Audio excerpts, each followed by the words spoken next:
And all of us, really, I would like to, again, once more send our condolences to the two families.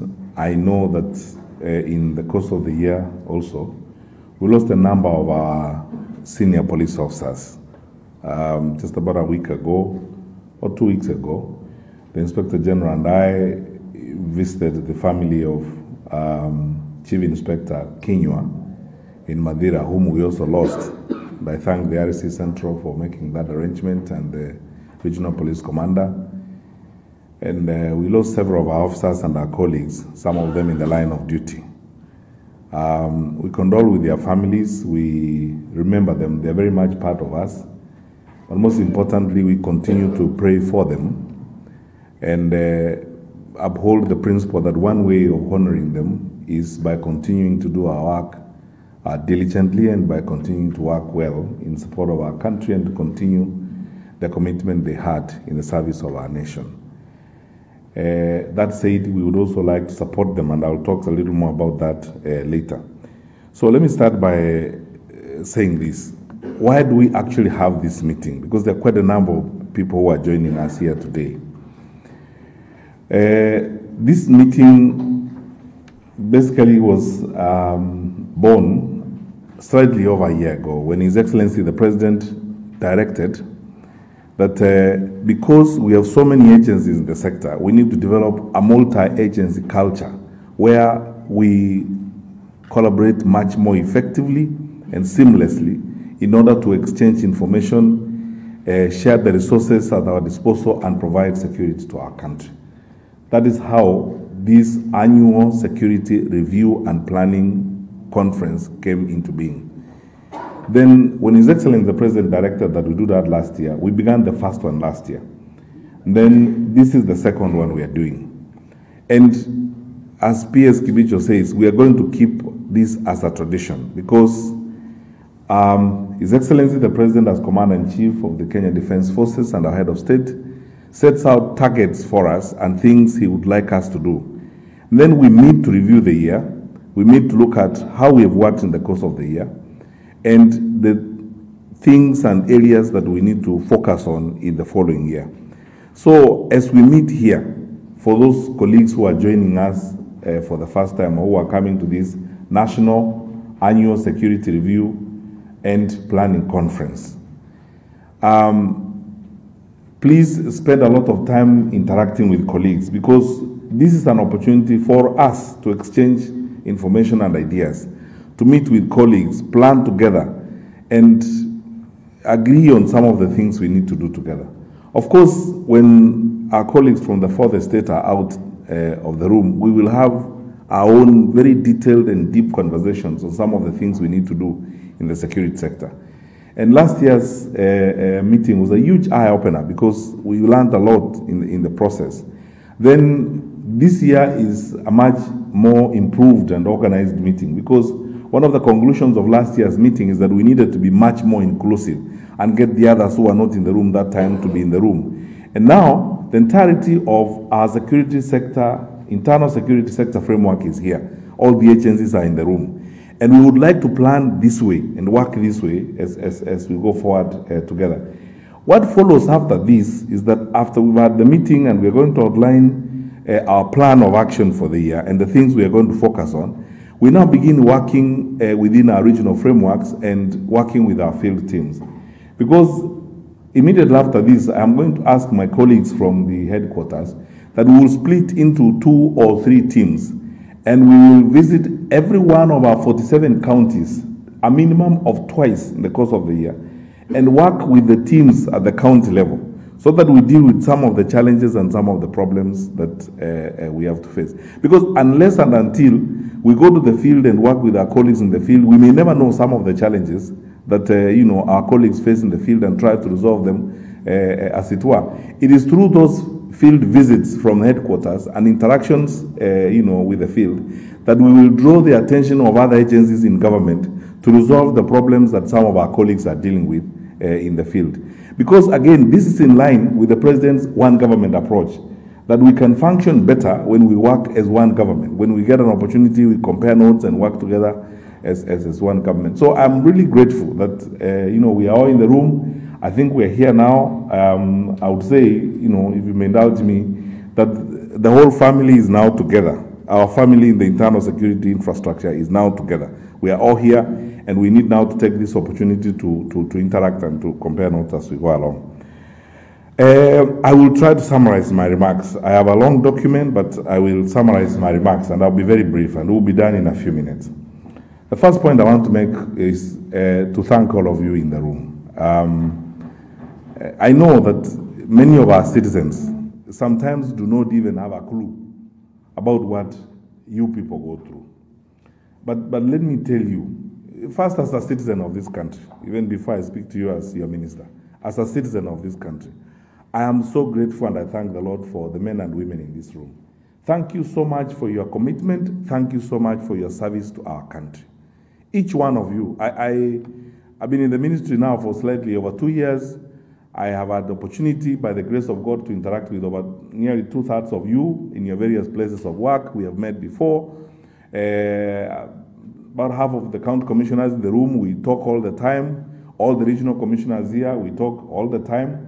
And I can testify, really, of the greatness of the men and women that the Lord has placed in this country in positions of responsibility in the security sector to help our country.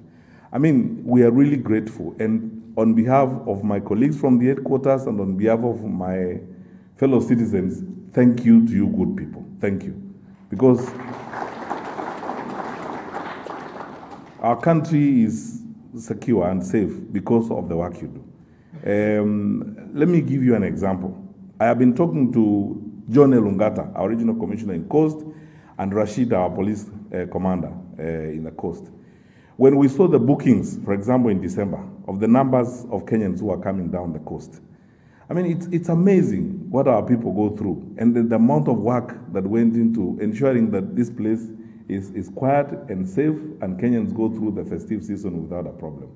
We really appreciate the sacrifices that you make. And as your minister, I really thank the Lord. I mean, people serve. Sometimes when people are talking about moving from one point to another with their families, you don't even talk about that. You are making sure that Kenyans remain safe. I remember on 31st of December, the Inspector General of Police, George Natembea, the Regional Commissioner in Rift Valley, and myself were talking almost until 3 a.m. in the morning because we had over 30,000 Kenyans in 3 different sites in Nakuru. And we were all nervous. I mean, you have that number of people in Afra Stadium. And then you have to be sure that they are safe and that they are secure and so on. And many of you who do that kind of job every day, we do not take it for granted. I want to thank you very sincerely for what you do for the country. And I would like you to know, because I have had occasion to hear this, not once, not twice, and you will have occasion to hear it yourself on Friday. His Excellency, our President, appreciates this service to our nation. And now as we start the new year, I want to encourage us to proceed in that direction so that we intensify and strengthen what we need to do so that we can keep our country safe and secure. It is upon us to ensure that the economy of this country is supported, that Kenyans go about their businesses, that our children go to school, and that people who are engaged in all manner of economic activity successfully do so. And I want to urge you, my brothers and sisters, that we continue to make the sacrifices that we make to ensure that we are safe and the country remains safe. I thank the Inspector General of Police. Mr. Matiang'I is attending this meeting for the first time because he came into office towards the middle of last year. Our Inspector General has settled down very well, moved in and gelled very well with us and fitted in the team. And honestly, I want us to thank our IG. Because,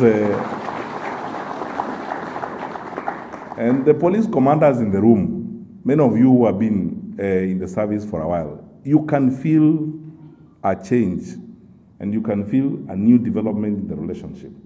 And IG and the chairman of the Police Service Commission, I will assure you once again of all our support, and we'll continue to work together. The reduction of the mass bus accidents in December did not happen by accident. It's because of the work that you do. And it's because IG, you have taken a firm position, which we support, that we must change the way in which we behave and work on our roads so that we can save the lives of our people. So once more, I want to ask you, IG, and my brother Njau, who has come to NTSA, that let us now fight the madness in that sector and try to end it once and for all, so that people can be safe. The story of mass bus accident is something that should be told as a story, something that used to happen in the past. And you yourselves have discovered, in Jau, you discovered this IG the other day when we were dealing with some of these buses here in Malindi and this kind of nonsense. We even discovered interesting things that, there are people who even operate on our roads. Some of them actually have a fleet of buses. We discovered the other day they had never even been registered in the first place. They are funny people, and so on. We have lived with some strange behavior in this society for a long time. So our people, now is the time to step up and tighten the screws to ensure that we move our country to the next level. And we in the security sector should provide the leadership boldly, without fear or favor as we move forward. I thank you for the many things we have been able to achieve the last year. Can't enumerate all of them. Because of you and your effort, we successfully completed the Huduma number registration. Because of you, we had a very successful census backing up our people. Our county commissioners and our regional commissioners, we cannot thank you enough. Because of your collaboration with the police commanders, we supported our colleagues at the Ministry of Education to successfully administer exams. You know the work that has gone on. Mr. Mukindia will be joining us shortly because I didn't see him here unless I missed him. Mopping up and cleaning up the firearm licensing regime in the country. Now we have every firearm holder digitized and we have a record of these people. We reduced the firearm dealership licenses from 33 to 15. And I need to say here today that we have suspended the issuance of firearm dealership licenses until the National Security Council receives our report and gives directions otherwise. We continue that way. We banned a huge cache of arms, and because of the work that you are doing, I thank you so much, Mr. Natembea and Mr. Nakoro, the regional commissioners for Rift Valley and the Eastern, and your respective police commanders, Banochola, for the wonderful work you are doing, the number of guns we are collecting in Marsabit, and the changes we are bringing about in North Rift. We will soon be banning again another pile of illegal firearms and illegal arms in the wrong hands, as it were. We have reduced the pressures of cat rustling in the country. And we will continue on that trajectory until we are done with the last cat rustler, so that we live as a modern society. Cat rustling is not cultural, is not anything else except crime, and we will deal with it as such. A lot of good work has gone, and we have made significant progress in the war against drug trafficking. But a lot remains to be done. And I am so grateful to my friends and colleagues, John Elungata, especially in Coast, and Rashid, and the work you are doing. We will stay on that path, for a long time. We had a long chat with the team leaders in Central Region, Mr. Nyawanga and your colleagues, and especially the County Commissioner in Kiambu, Mr. Wanyanga, to ensure that some of the things we need now to do, we need to intensify the efforts to deal with the movement of Bangi and so on. And we've seen significant progress in that respect. I thank you for all that. And many, many levels of progress that we have made.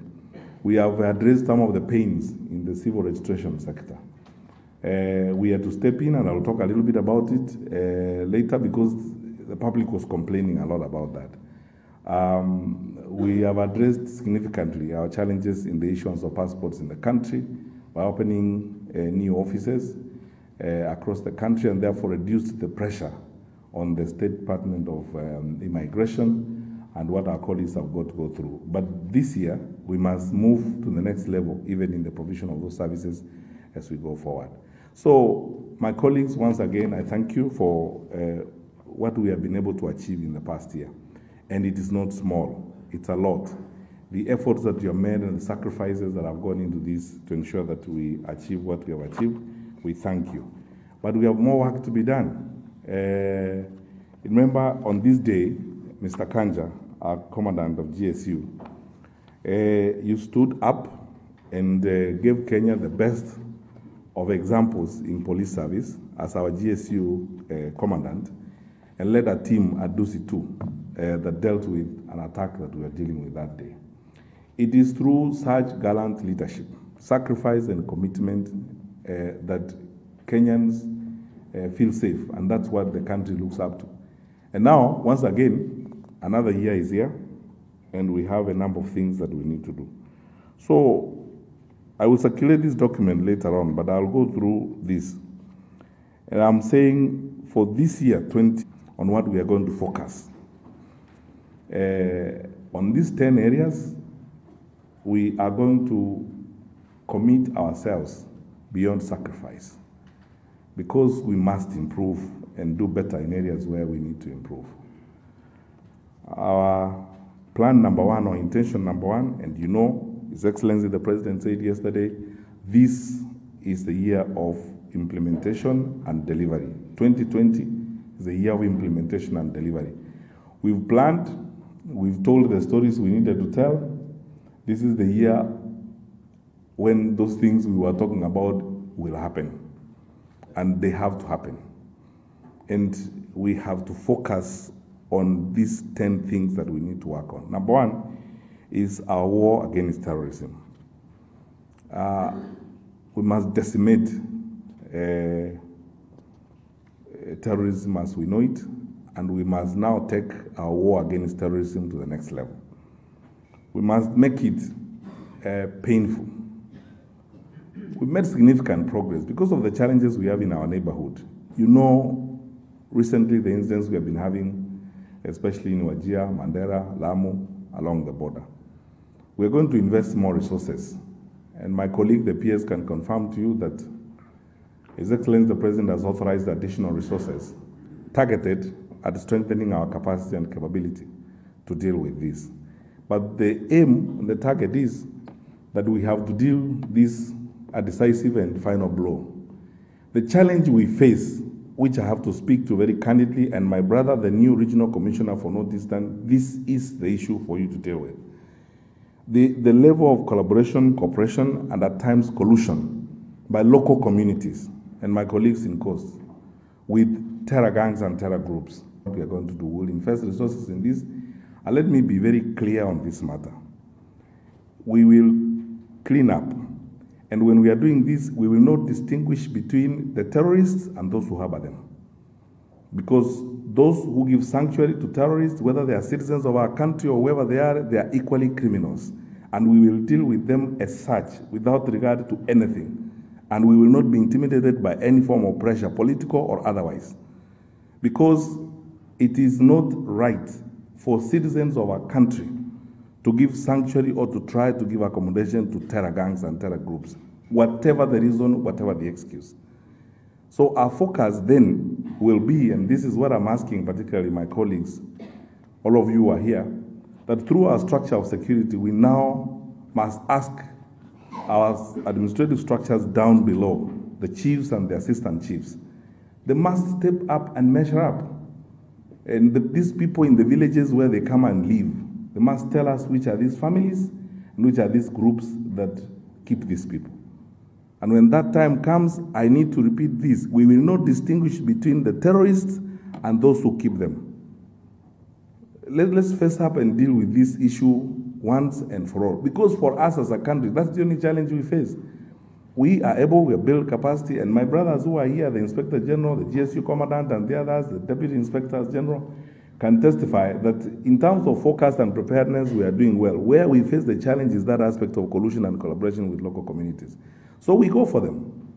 And we use our structures, our administrative structures down below, and look for these people and the communities and families and these people who harbor these guys, and we move forward.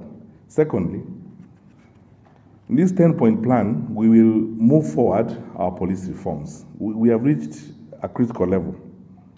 I'm happy that our effort to harmonize the police command is succeeding. And honestly, Mr. Mbowa, DIG, and Mr. Gabo, I can't thank you enough. I mean, it's enough. But your leadership has made a difference in this.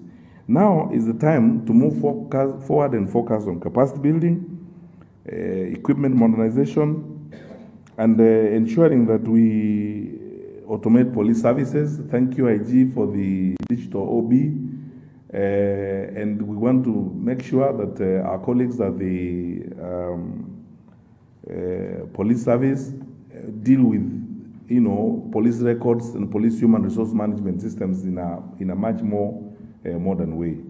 I don't want to spend time on this because we have spoken about it before, about reforming police HR functions, digitizing police records, because I will not like personally to see a police officer traveling from Kakamega to Nairobi to come and follow their pensions, and then we are demanding from them his pay slip, which we prepare in Nairobi.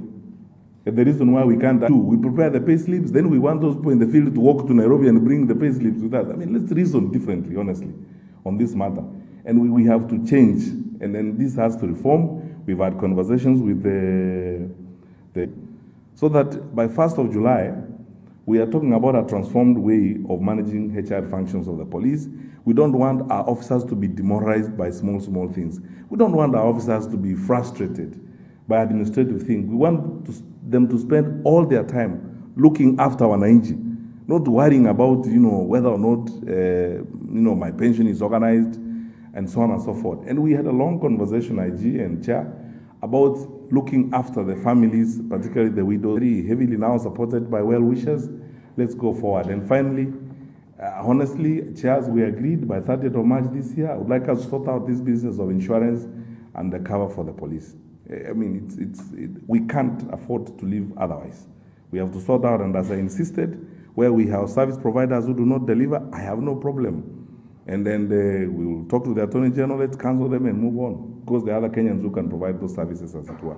Thirdly, is what I may call the sore thumb in our sector, citizen services. Look, I could talk about this until the cows come home. I'll be on it for 2 minutes. The reason why, every time an anti-corruption survey or a corruption survey is done in the country, we are listed, Ministry of Interior, we are the most corrupt ministry. It's because Kenyans interact with our ministry more than they interact with others.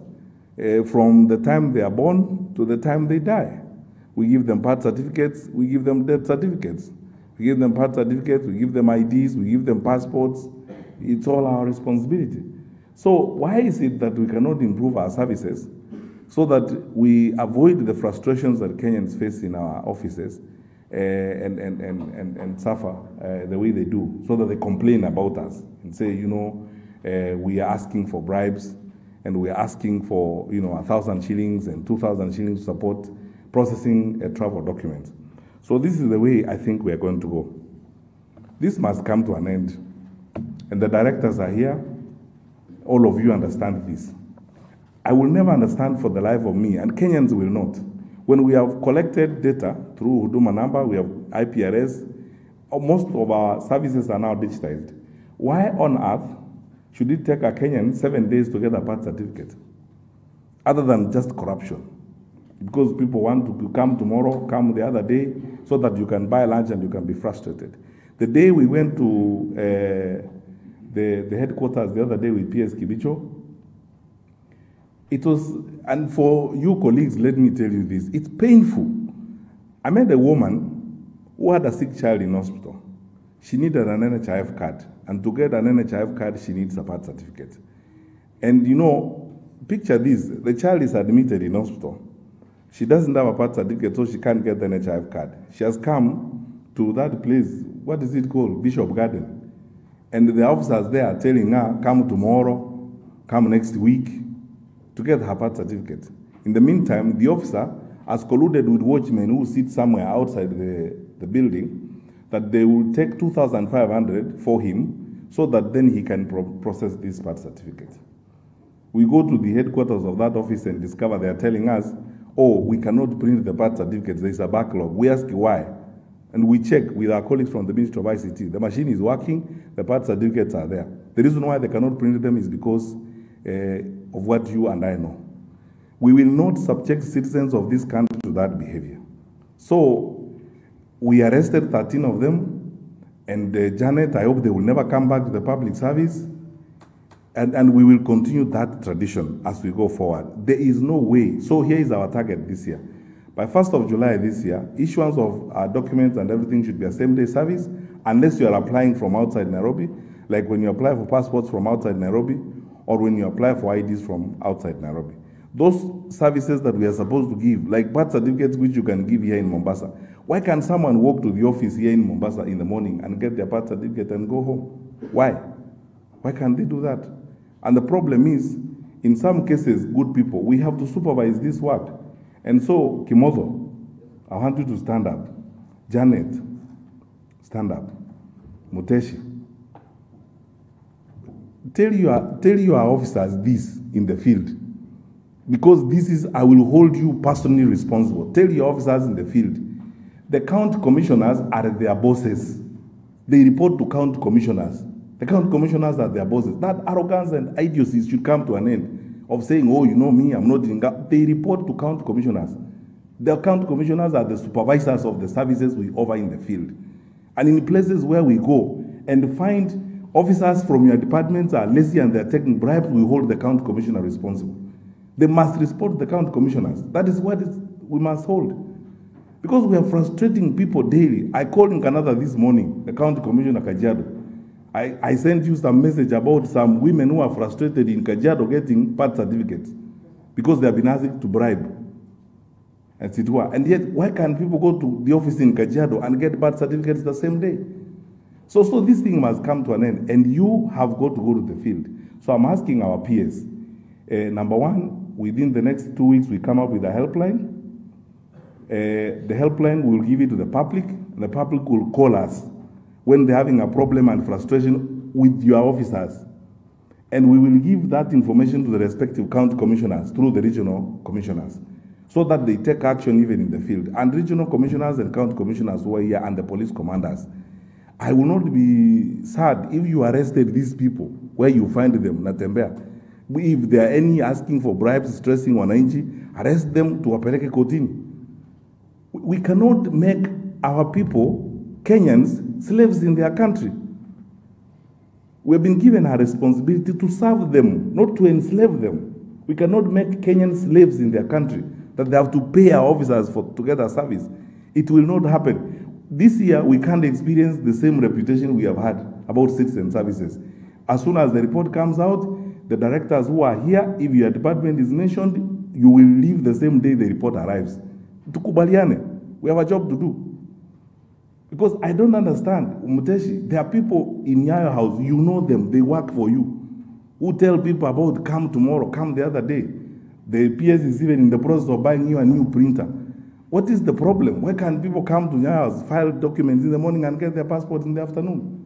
Because by last week you had achieved zero in terms of the queuing. There was no passport that was queuing for printing. We stick with that. So this year, I'm asking regional and county commissioners who are in the room, this year, service provision will be our point of transformation. And please, you have our full mandate and support to go to the offices of Janet's people, civil registration, the police commanders who are here, do not feel anything. Go to the offices there, to immigration, watu wa kipande wa Kamoto, go there. And the people you find there who are engaged in monkey business, collect them. We charge them in a court of law, they leave. We have no problem with labor in Kenya. We have educated people who can work. We have no problem. There are so many people. Today you advertised, you know, Muteshi, how many applications we got the other day when we advertised for immigration services. So we can't make Kenyan slaves in their country. They have to pay us to serve them. This will come to an end, and we have to figure that out. And you send a message to all your people, do a circular, Janet, to your people by Monday morning. They report to county commissioners. The county commissioner is the boss. He's the one who supervises, or she's the one who supervises all those people. And when the county commissioner arrives in that office, the county commissioner must get all the information he or she is asking. Who is registering, who is not registered, where the birth certificate, the same thing. Same thing, Kimoto. Circular goes out on Monday. Muteshi, same thing. Tell your immigration people in their points. County commissioner is the person who checks their things, so that we can sort out our people. Asante sana. Have a seat.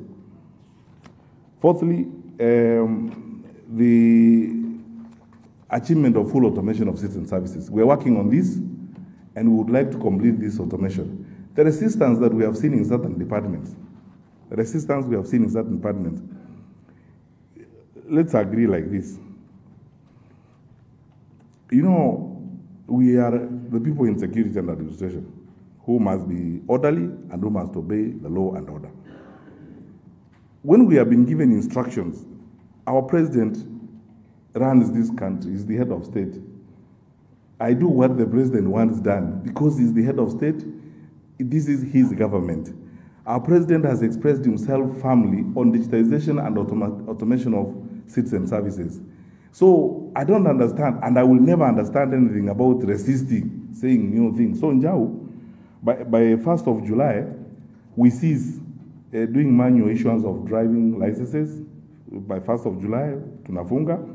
And we are linking this up. We will start trials this month with IG on instant fines, so that by 1st of July, and we will consult the agencies that are there, so that by 1st of July, we go live fully on the issue of instant fines, and we stop the issuance of any driving licenses manually. And we must tell our people that digitizing the process does not mean that you have to go back to school or additional resources or whatever the case is. Please communicate, as NTSA also, spend time explaining to Wananchi. You have nothing to fear. We are not going to require that you go back to school. No, you will come, you'll give us your manual driving license, then we give you a digital one so that we have your documents, your fingerprints and everything, so that when you're involved in anything, the police can get your information very easily, so that Mr. Matiang'I can do his work very easily and his teams, and we go forward, so that people do not resist things just for the sake of it, because they think, I'm going to be required to go to school, I'm going to be required to pay more money. That is not it. We are basically transitioning. It's a transition. We engage now in a digital migration. We are migrating, from the analog version of doing things to the digital version of doing things. And we have a matrix of the actions we agreed on driving schools and everything else. The deadlines are there for you to figure out. And my friend, let's move. That we have to ensure now we have completed that process.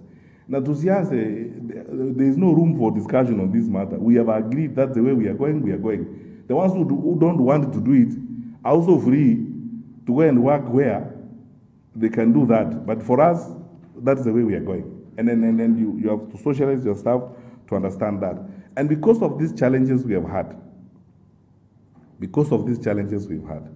at in the issuance of driving licenses, issuance of birth certificates, issuance of passports, issuance of kitambulisho, very well. Even the birth certificates recently, the backlog has reduced by almost 75%, and I thank the regional commissioners for the work that they have done. This year, we will introduce a service level index. Please have a seat. During this meeting, we are going to spend more time to talk about this so that you understand it, especially the regional and county commissioners. The service level index will work very much like the World Bank Ease of Doing Business Index. We want to measure how much time Wananchi spent in particular offices, especially our offices, to get services, so that we're able to deal with the challenges they face. Roll it out. The Presidential Delivery Unit is working on this. It's now a requirement from the Office of the President that we, first of all, pilot it in the Ministry of Interior, and then we roll it out government-wide. That we now want to identify bottlenecks to service delivery in ministries. Why do people spend 3 hours on a queue? Is it hardware? Is it training? Is it, integrity, and so on and so forth? And we'll be going around this. Our ministry is going to be the beginning of this, and we will go around our various agencies to ensure that we have worked on this. I will give room for June 30th. It will now become a basis upon which mobility, in other words, promotion and so on, in respective departments will be based. Because if you are running a department where Kenyans spend 3 hours to get services, because your people have closed the offices and gone. Like one time I found in the migration office in Mombasa, people closed office for 2 hours. That is about 2 years ago, Elongata, before you came. Then we fixed it up. Or one time I was in Narok. Can't remember who was the county commissioner. There are about 100 Kenyans waiting, and so on. That is making our people behave like slaves. So the service level index will work on in that kind of manner. because that's how we deal with these issues of, shakedown, creating fear in our people and anxiety, creating desperation by delaying services, and so on. And that leads to point number 5. The reason why we are rated the way we have been rated is because of integrity issues. We've had this conversation with my brother, the Inspector General. Sometimes when you receive a report from the public, it's feedback, and we need to, address this feedback and face it up and try to resolve these issues. We have to address these integrity issues in departments in our ministry, and particularly in areas of service provision, particularly in the areas of acquiring documentation and so on. We have to deal with these issues because this is bring about, great frustration to some, aspects of our society, and it's something we need to deal with. So we ourselves, in addition to having the helpline, will look for ways of reviewing our senior officers. And I want to request my brothers and sisters, the regional commissioners, the regional police commanders, the county commissioners, the county police commanders. You are the ones who work with these people in the field on a day-to-day basis. Mr. Ndolo, you know the people in Nairobi, and then these people work for you. You can also tell us, this guy here is not good for you and is not good for the system. There are areas in this country where we have made useful changes because senior officers, police commanders, county commissioners have advised us. You brought a new registrar here, but he's a Shylock. And because of that, he's not making progress. Please advise us, your management and your supervision, because you are managers. These people you supervise who are giving us a bad name, let us identify them and remove them as we go forward. Number 6, we will remain firm on the issue of firearms, illegal firearms. As I said, after the review, the Firearms Licensing and Control Board reduced the number of dealership licenses from 33 to 15. We have suspended the issuance of dealership licenses for now. And all of you people in the security sector should know this. Until the National Security Council reviews the report from Mr. Mukindia, we are not issuing firearm dealership licenses. We want to be sure. In any case, a country of our size, surely, let me ask you, why would you have 30 shops selling guns in Kenya? Some of these have been abused grossly in the past, as it were. That's why we took away some of those licenses. And then in the past, the Firearm Licensing Control Board in the past was engaged in, illegal activities. That's why we disbanded it and appointed a new one. Now I'm happy with the work that Mr. Mukindi and the current team are doing. We'll keep them on the job and we'll continue to work with them so that we tighten that. My brothers and sisters, you are in the security sector, you know what that means. And you can see some of, the effects of that as you go around. So we'll stay on that trajectory, as it were, and we will continue to mop up guns from illegal hands.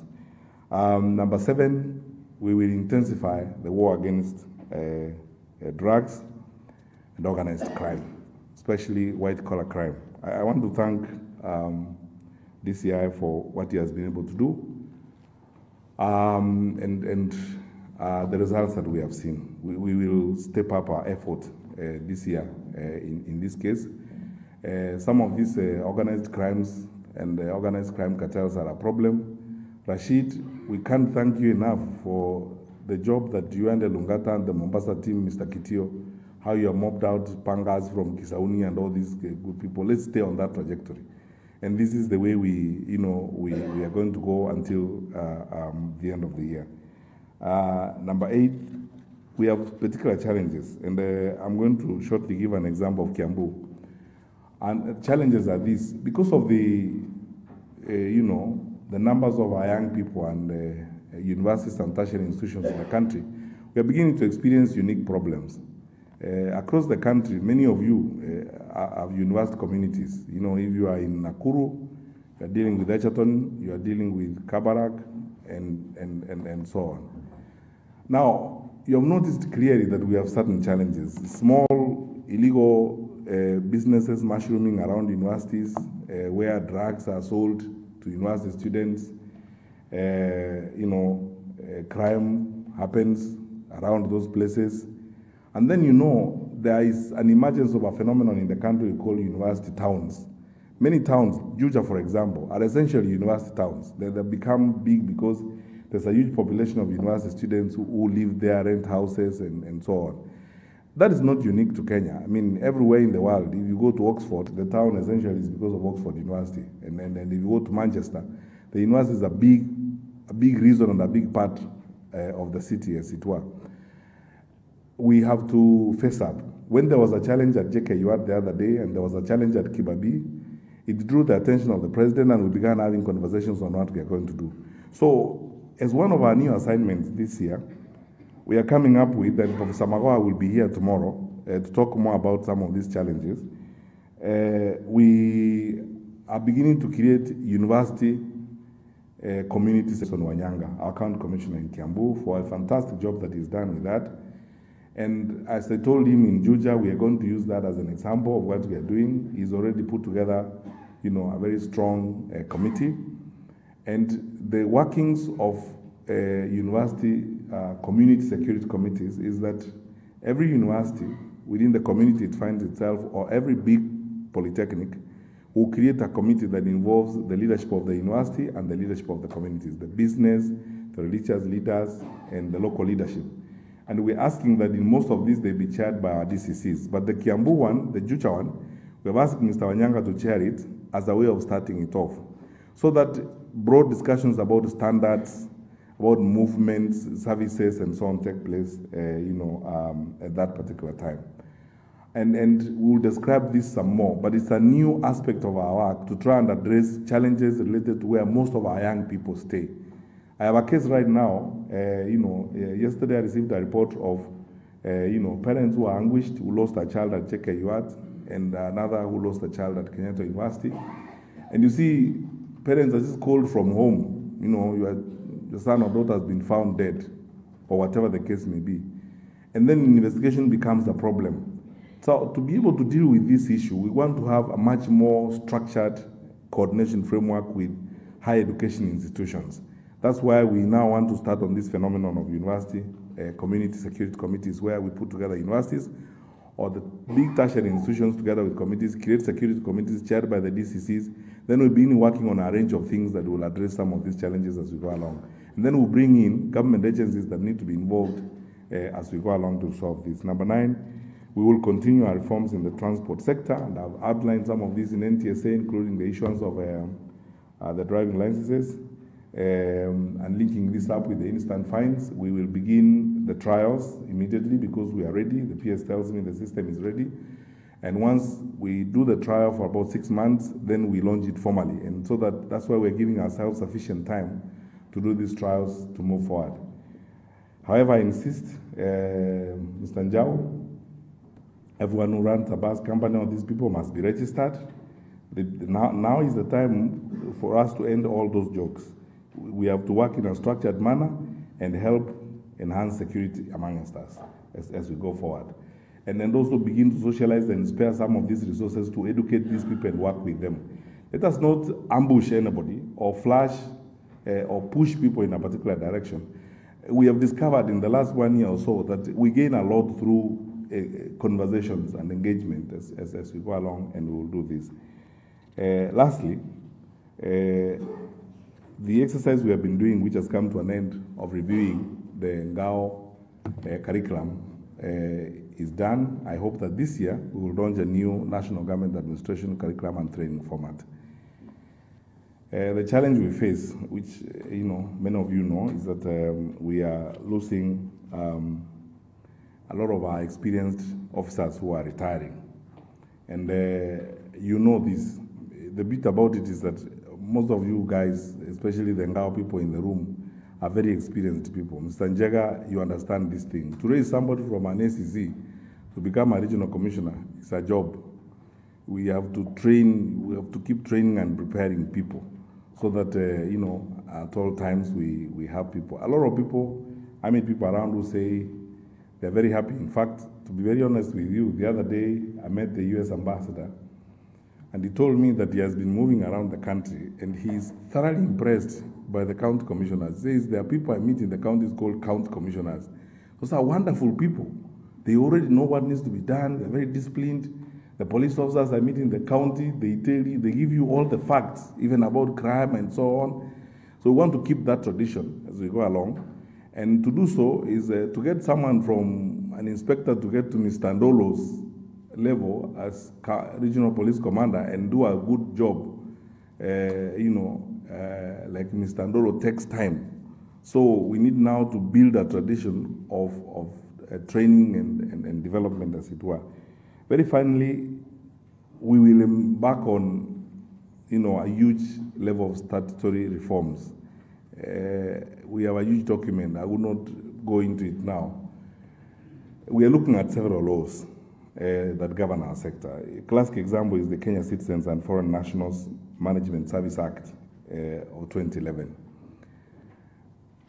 I think, and you will agree with me, my brothers and sisters, we need to make the process of regaining citizenship and acquisition of a Kenya passport much simpler and faster. We are the first beneficiaries of it. How?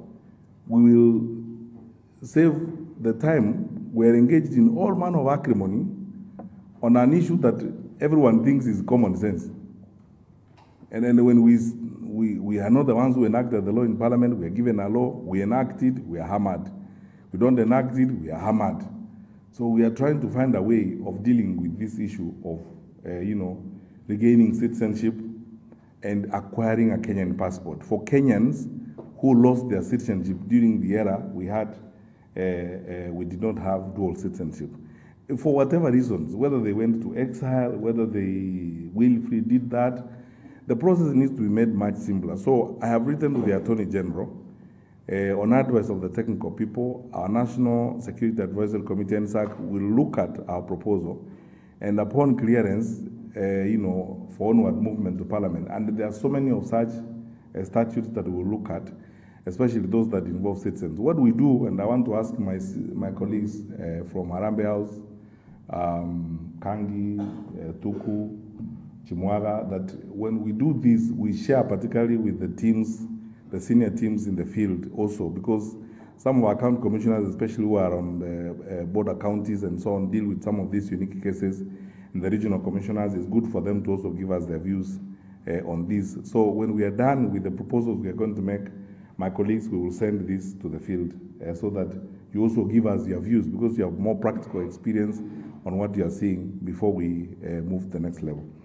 I want to end my remarks by once again thanking you very much for the sacrifice and service to our country, and urging you, my friends, that we have a job to do. Let's do it fairly, objectively, and with determination. What I have come to love about this sector is that we have a lot of very experienced and well-trained people. You know this country. Many of you, when I look at you, Mr. Njega, Mr. Nakoro, Mr. Nyawanga, Natembea, you are people who have been in the field, Mr. Wanyanga, Maalim, for a long time. You know this, you understand the country. When it gets to certain points of the time like now, and the temperatures start rising, we are pushed left, right, or center. I want to ask you, my brothers and sisters, look neither to the left nor to the right. Let's remain focused in the service of our country. We are public servants. We start, first of all, by this very basic principle.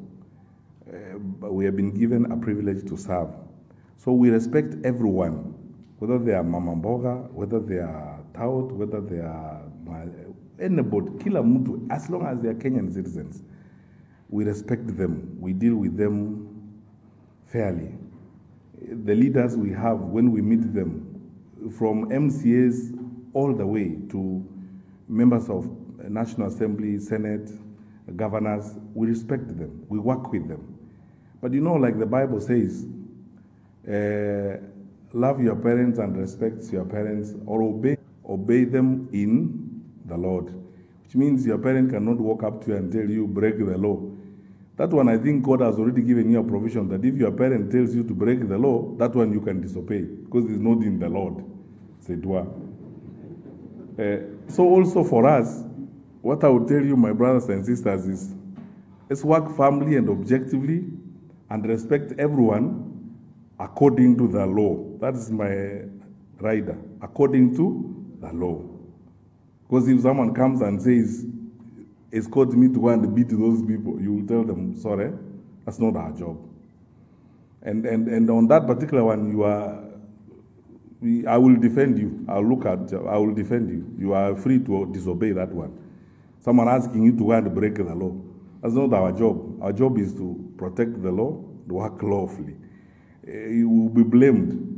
I like a situation when, for example, people come to the office and tell me, we don't like this county commissioner. You have to remove them. And I tell the PS, the day we appoint county commissioners or remove them on the basis of politics, we should leave ourselves first. Because it means those people know our job better than we do. We will not be guided that way. Or this police, this police commander is not a good man. We agree. In any case, I have no powers to remove police commanders. That is the job of the IG and the chairman of Police Service Commission.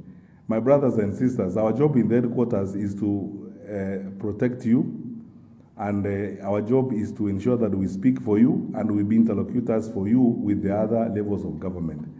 I would like to tell you here, candidly and openly, do your work freely with all the confidence. Kibicho and I and all these people in headquarters, IG, will cover your back. Don't be intimidated. Do the right thing at all times. And we will not make a decision on the basis of anything else other than fact. And instructions flow the way they do. We have a president in the country and commander-in-chief of the Kenya Defense Forces. That is how the Constitution is. He guides us on what we do. We proceed in that same direction. So to find a cause in the field, don't worry about anything else. I pledge to you today, as long as the president keeps me in this job, I'll continue to be your foremost, nearly militant defender. May God bless you.